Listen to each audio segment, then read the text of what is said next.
الحمد لله الحمد لله الحمد لله نحمده ونستعينه ونستغفره ونعوذ بالله من شرور أنفسنا ومن سيئات أعمالنا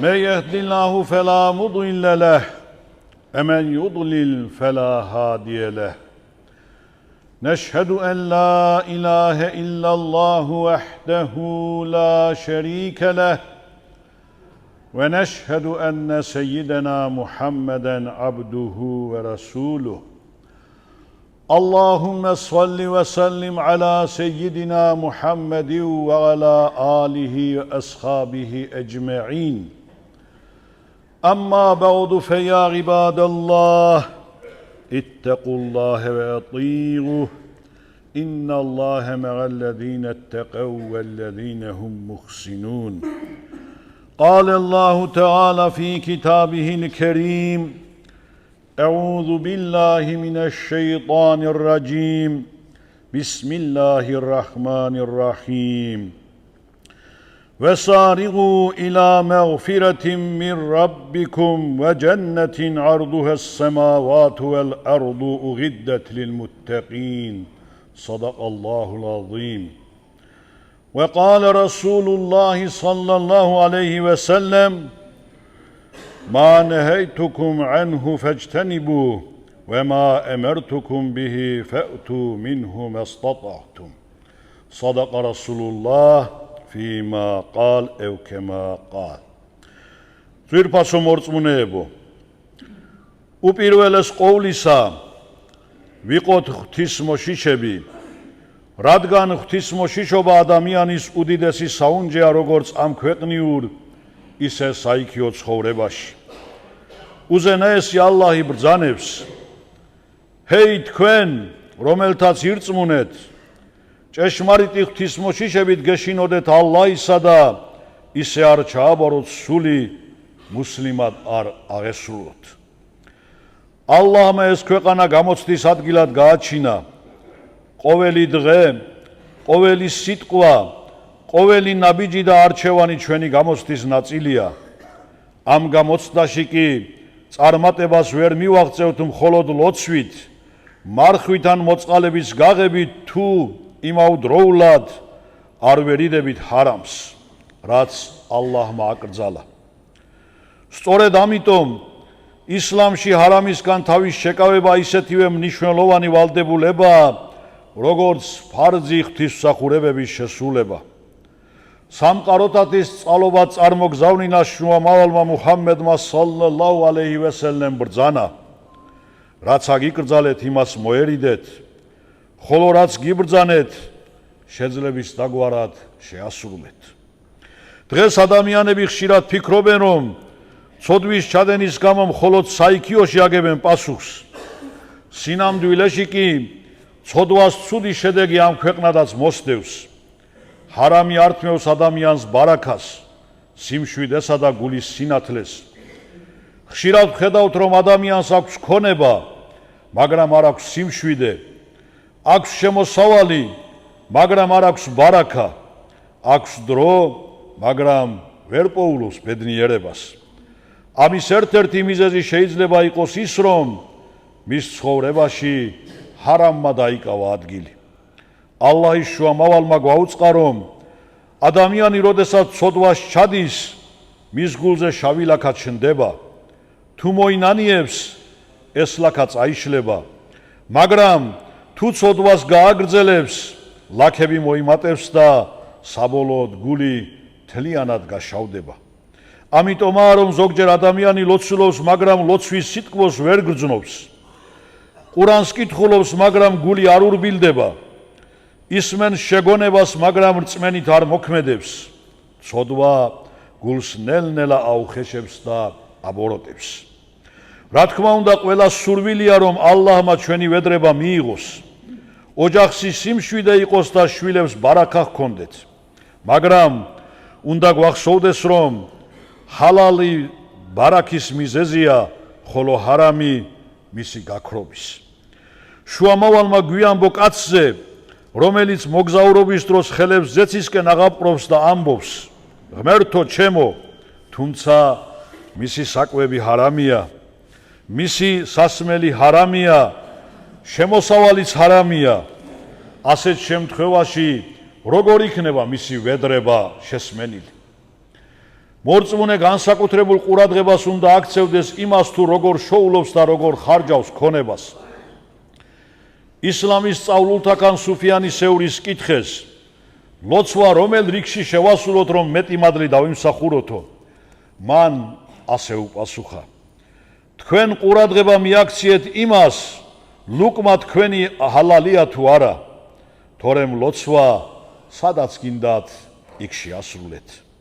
ძვირფასო მორწმუნეებო, ჩვენი დროის ერთ-ერთი ყველაზე დიდი გამოცდა თვალის დაცვა ჰარამისგან. ადრე ადამიანი ცოდვის სანახავად თავად მიდიოდა, დღეს კი ცოდვა თავად მოდის ჩვენთან, ტელეფონით, ინტერნეტითა და სხვა სოციალური ქსელებით. უზენაესი ალლაჰი ბრძანებს: უთხარი მორწმუნე კაცებს, მოარიდონ თვალნი მათნი აკრძალოს და დაიცვან ნამუსი მათნი. დაუთხარი მორწმუნე ქალებს, მოარიდონ თვალნი მათნი აკრძალოს და დაიცვან ნამუსი მათნი და არ გამოაჩინონ თავიანთი სამშვენისები. გამომდინარე აქედან, მორწმუნე ადამიანმა თავი შორს უნდა დაიჭიროს მრუშობის გამომწვევი ქცევებისგან.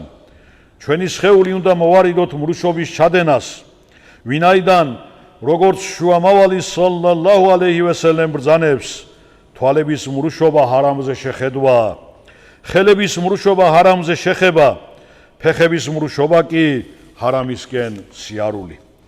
ერთი შეხედვით შეიძლება კაცმა იფიქროს, ეს მხოლოდ მზერაა, მაგრამ გვახსოვდეს, რომ სწორედ მზერით იწყება უამრავი ცოდვა.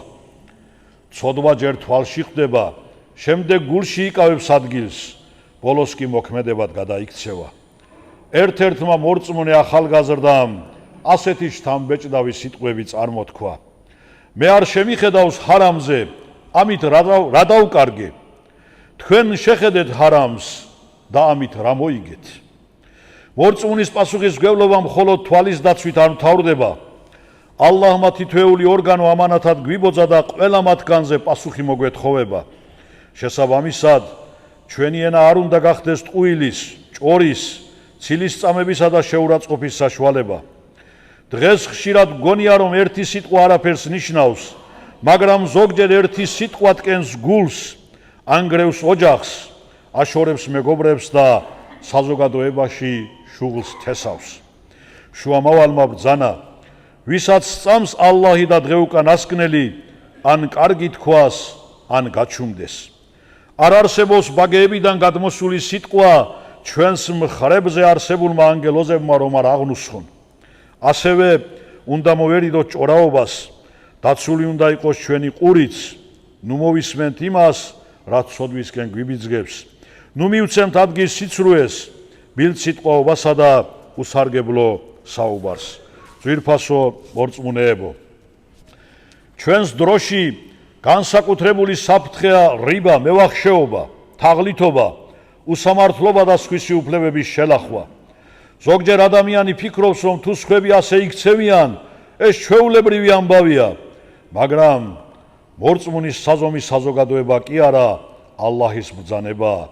არასდროს უნდა ვთქვათ, ყველა ასე აკეთებს, უნდა ვიკითხოთ, კმაყოფილია თუ არა ამით გამჩენი ალლაჰი.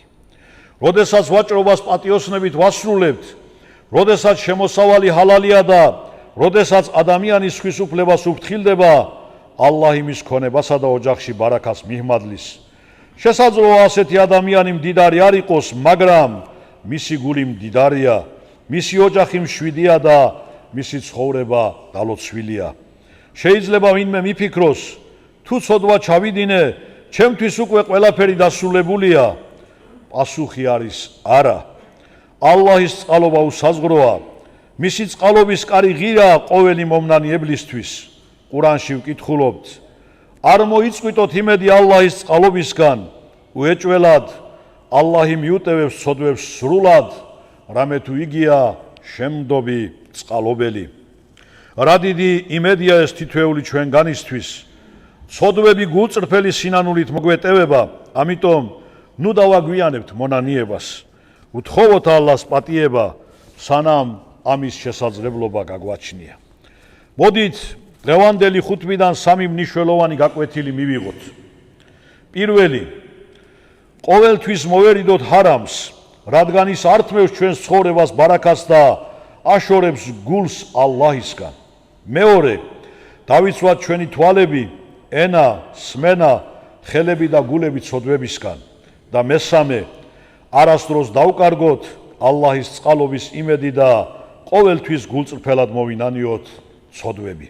ხუთბა კი შემდეგი აიათის ნიშნულობით მინდა დავასრულო. ეს სწრაფეთ მიტევებისკენ თქვენი ღმერთისგან და სამოთხეს, რომლის სივრცე ცანი და დედამიწა და რომელიც გამზადებულია ღვთისმოშიშთათვის. ელა ინა ახსენელ ქელამი ვა აბლაღან ნიზამ ქელამულლაჰი ლმელიქილ ღაზიზილ ғალლამ كما قال الله تبارك وتعالى في الكلام وإذا قرئ القرآن فاستمعوا له وأنصتوا لعلكم ترحمون بسم الله الرحمن